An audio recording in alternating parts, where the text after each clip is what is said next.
और जब कांग्रेस बनी थी केंद्र में 2004 में, तो कांग्रेस की सरकार ने, उसमें मनमोहन सिंह जी की सरकार ने ये, और गृह मंत्रालय ने ये विचार आया कि इस देश में इस तरह से जो घटनाएं होती हैं, चाहे प्राकृतिक आपदा या किसी और प्रकार की, उसके लिए हमारे पास एक एक्सपर्टीज की पूरी व्यवस्था चाहिए पूरे देश के चप्पे चप्पे चीजों से निपटने के लिए।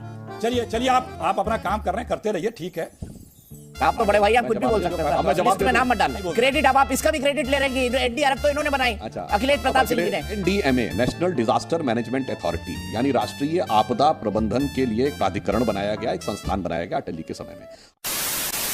हेलो नमस्कार दोस्तों, चैनल पे आप सभी का एक बार फिर से स्वागत है। दोस्तों आज की डिबेट होने वाली है जो 41 कर्मवीरों को कल निकाला गया है, उसी पर डिबेट चल रही थी। डिबेट होने वाली है सुधांशु त्रिवेदी और कांग्रेस प्रवक्ता अखिलेश प्रताप सिंह के बारे में। एक तरफ तो उन श्रमिकों को निकाला जा रहा था, कर्मवीरों को निकाला जा रहा था और मतलब सब पूरा देश दुआ कर रहा था ये निकल जाए। दूसरी तरफ क्रेडिट की लड़ाई चल रही थी। कांग्रेस कह रही थी कि एनडीआरएफ और एसडीआरएफ तो हमने बनाया है और इसलिए ये क्रेडिट हमें मिलना चाहिए। बाकी देखते हैं, डिबेट बहुत ही इंटरेस्टिंग होने वाली है। आपसे रिक्वेस्ट है डिबेट वीडियो पूरी देखें, चैनल पे नए हैं तो चैनल को सब्सक्राइब और बेल आइकन ऑन कर लें। चलो भाई, क्योंकि यहाँ पे एमडीआरएफ की बड़ी भारी भूमिका है। और जब कांग्रेस बनी थी केंद्र में 2004 में, तो कांग्रेस की सरकार ने, उसमें मनमोहन सिंह जी की सरकार ने ये, और गृह मंत्रालय ने ये विचार आया कि इस देश में इस तरह से जो घटनाएं होती हैं, चाहे प्राकृतिक आपदा या किसी और प्रकार की, उसके लिए हमारे पास एक एक्सपर्टीज की पूरी व्यवस्था चाहिए पूरे देश के चप्पे चप्पे पे। तो एमडीआरएफ की वहाँ पे संरचना की गई थी। महामारियों से लेकर के एमडीआरएफ ने, आपको आश्चर्य होगा दीपक जी, कि इंसेफ्लाइटिस को महामारी घोषित करके एमडीआरएफ को दिया गया था। और लोग भले आज अपने आप को पीटते हैं। राहुल गांधी जाके गोरखपुर में पहली बार एमपी थे, जाकर के वहां पे देखा और उसको एमडीआरएफ में दिया, 20 जिले दिए। अखिलेश जी, मैं एक ट्वीट दिखाता हूं आपको, ये कांग्रेस के ऑफिशियल हैंडल से सुबह 10 बजे के आसपास हुआ है। इसमें टनल का शॉट है, दिखा रहा हूं मैं। इसमें टनल के सामने प्रधानमंत्री नरेंद्र मोदी जी खड़े हुए हैं और कांग्रेस कह रही है कुछ कैमरे वगैरह लगवाएं तो साहब के दर्शन हो जाए। सर थोड़ा रुक नहीं सकते थे? यहाँ 41 श्रमवीरों की जिंदगी फंसी हुई है, जिसको जो जितना कर सकता था किया जा रहा था। आप एक इस तरह का ट्वीट करते हैं, क्या उचित है? और क्या आपने ट्वीट देखा है अखिलेश जी?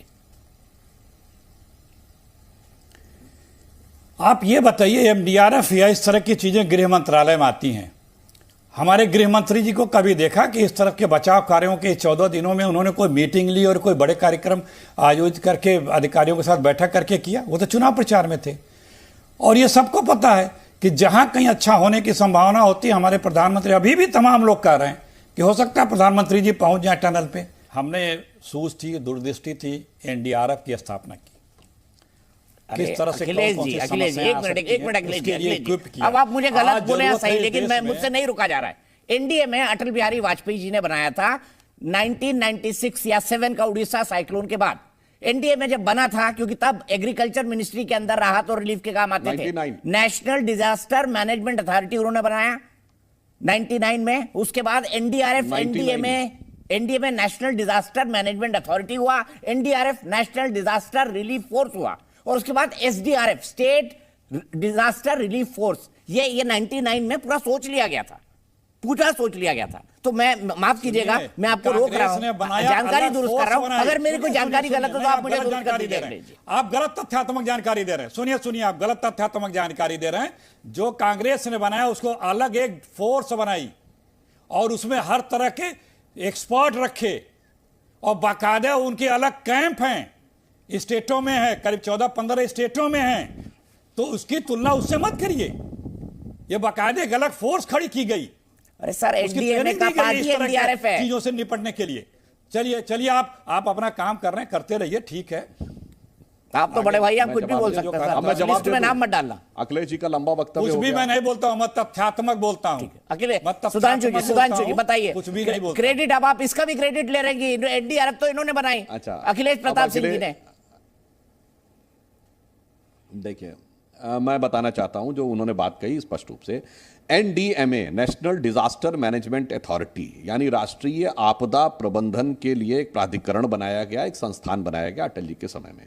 अखिलेश जी के संज्ञान में मैं याद दिला देना चाहता हूं, दर्शक भी चेक कर सकते हैं, NDMA का चेयरमैन प्राइम मिनिस्टर होता है। जिन्होंने कहा ना प्रधानमंत्री क्यों उसके ऊपर एक्टिव थे और उसके बाद दूसरे क्यों नहीं एक्टिव थे और फला मंत्री नहीं थे, तो नेशनल डिजास्टर मैनेजमेंट अथॉरिटी का अध्यक्ष प्रधानमंत्री होता है।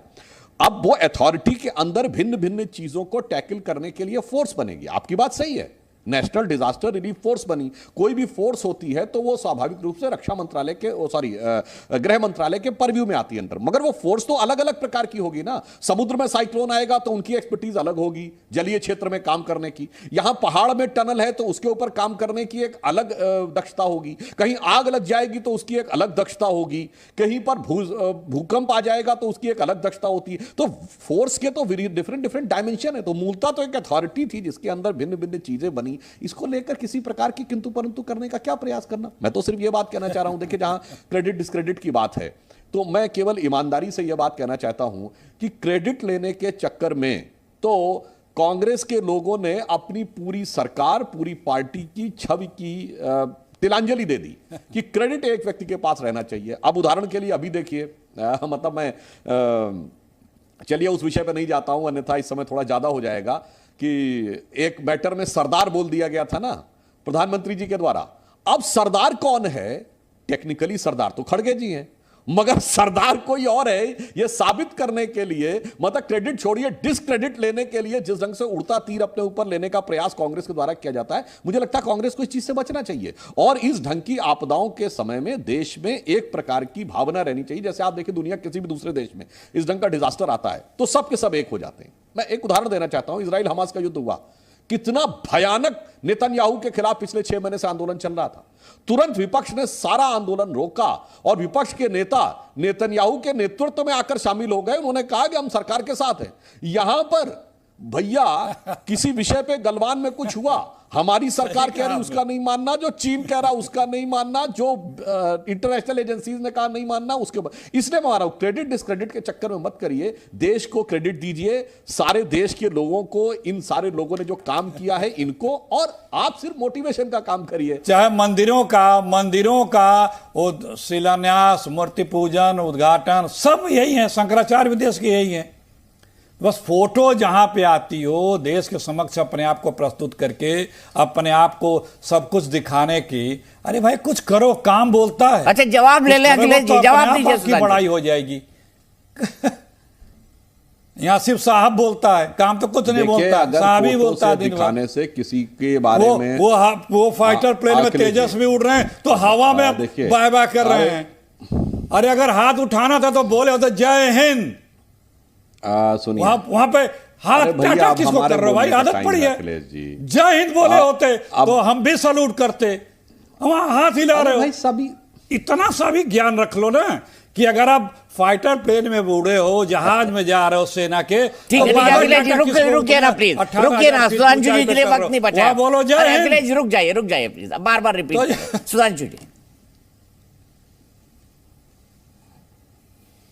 देखिए, मैं सिर्फ ये कहना चाहता हूं कि केवल फोटो दिखने से किसी का काम बनता है या काम तमाम होता है, तो मान्यवर कुर्ते के ऊपर जनेऊ बनने से, काम दिखाने से काम बन जाता, पर काम नहीं बना, काम तमाम हुआ।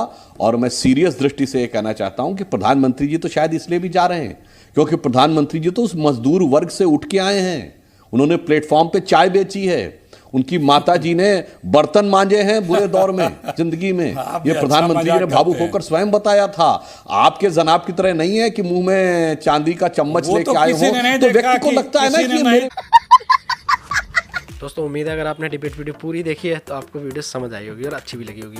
वीडियो अच्छी लगी हो तो छोटा सा एक लाइक दे दें, चैनल पर नए हैं तो सब्सक्राइब कर दें। कल फिर मिलते हैं एक और वीडियो के साथ, तब तक के लिए जय हिंद, वंदे मातरम, जय श्री राम।